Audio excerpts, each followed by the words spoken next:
magaalada Markay caasimadda gobolka Shabeellada Hoose waxaa lagu soo gabagabeeyay bandhigga hibada iyo dhaqanka kaas oo loo qabtay bulshada degmada Markay iyo deegaanada hoos yimaada. Bandhiggan oo lagu dhiirigelinayo dhalinyarada degmada Marka iyo deegaanada hoos yimaada oo soconayay muddo 7 maalin ah ayaa ahaa ujeedkiisa si fursad ay u heli lahaayeen dhalinta daneynaysa fanka iyo farshaxanka si ay bulshada u wacyigeliyaan. Dhalinyarada ka faa'iideysatay bandhiggan ayaa iskaga kala yimid xaafadaha magaalada Marka iyo deegaanada hoos yimaada sida Shalambood, Ceel Jaalle iyo deegaanka Janaale. Nuurta Xaaji Yuusuf oo ah gudoomiyaha ururka haweenka degmada Marka ee caasimadda gobolka Shabeellada Hoose ayaa bogaadisay bandhig faneedkan. waxaan leeyahay maanta farxad weyn ay tahay intaan oo ka soo qayb galayaal ah indhahayga inay qabtaan rag iyo dumar iskugu jiro.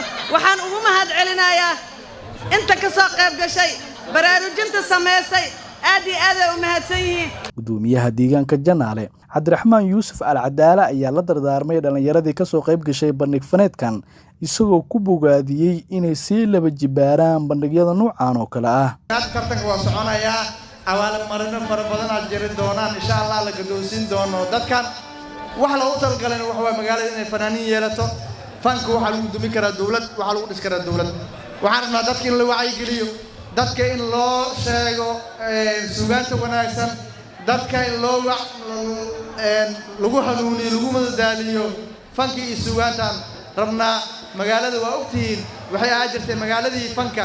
ugu dambeyntii Cabdullaahi Cali Nuur Shaacir oo ah gudoomiye ku-xigeenka arrimaha bulshada degmada Marka ayaa soo xiray bandhig faneedkan oo soconayay muddo 7 maalin ah magaalada Marka. magaalada aad ogtihiin farshaxankii waa dhumay dad yar ay hadda isku warsan yahay waxaan u baahanahay afkaartiina farshaxankii in laga maalgeliyo laga taabageliyo waxarna dadka dhalinyarada jiilka hadda taagan in farshaxanka la baro dhalinyarada hadda taagan in suugaantii la baro abwaanadii hore kolkaan da'waa dadka yaryar jiilka yaryar waxaa rabaa inay u faa'iideeyaan wax baraan ayagana inay wax ka faa'iideystaan martaana la joogto oo noo timid martadaas oo aan rabno barnaamijkan ayaga daadihinayo ayaga wado.